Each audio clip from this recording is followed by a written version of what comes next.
Bonjour à tous, j'espère que vous allez bien. Les journées chaudes sont là. Si vous voulez faire plaisir à vos enfants, rien de plus simple en leur faisant des cornets de glace à la maison. C'est facile, c'est économique et vous verrez, ils seront ravis. Pour cette fois-ci, j'ai fait nectarine pêche. Ce sont des fruits de saison.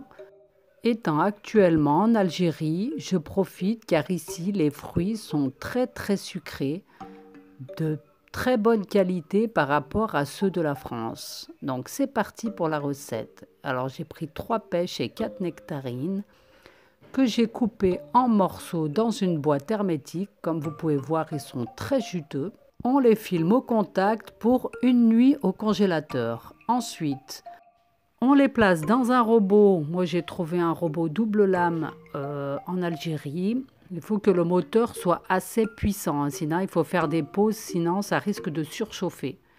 Donc on met les fruits, 2 blancs d'œufs, parce qu'il y a beaucoup de fruits, 2 yaourts et 2 cuillères à soupe de sucre. Vous pouvez en mettre plus si vous le voulez.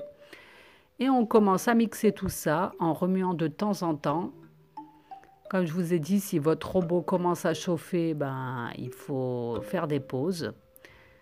Quand tout est bien mixé, la texture doit être assez épaisse, comme vous pouvez le voir. Quand je retourne la cuillère, ça ne tombe pas. On le place ensuite au congélateur, pareil pour une nuit. On filme au contact pour éviter que ça se cristallise sur le dessus. Donc quand on décide de faire nos glaces, on sort la glace un petit peu à l'avance, on la laisse revenir un petit peu. Bon, moi j'ai pas trop attendu, mais normalement on laisse un petit peu revenir. Et on commence à former nos boules. Pour avoir de jolies boules, n'oubliez pas de passer votre appareil dans de l'eau entre chaque boule. Moi j'ai oublié au départ. C'est pour ça que les premières n'étaient pas très jolies. Alors, vous décorez votre coupe comme vous le souhaitez. Ensuite, j'ai pris des cornets pour faire des boules individuelles. Et voilà le résultat. Donc, voilà une idée pour se rafraîchir les journées chaudes d'été. Si mes recettes vous plaisent, n'hésitez pas à liker, à partager, un petit commentaire pour me soutenir. Et pour plus d'idées de recettes, n'hésitez pas à vous abonner. À bientôt!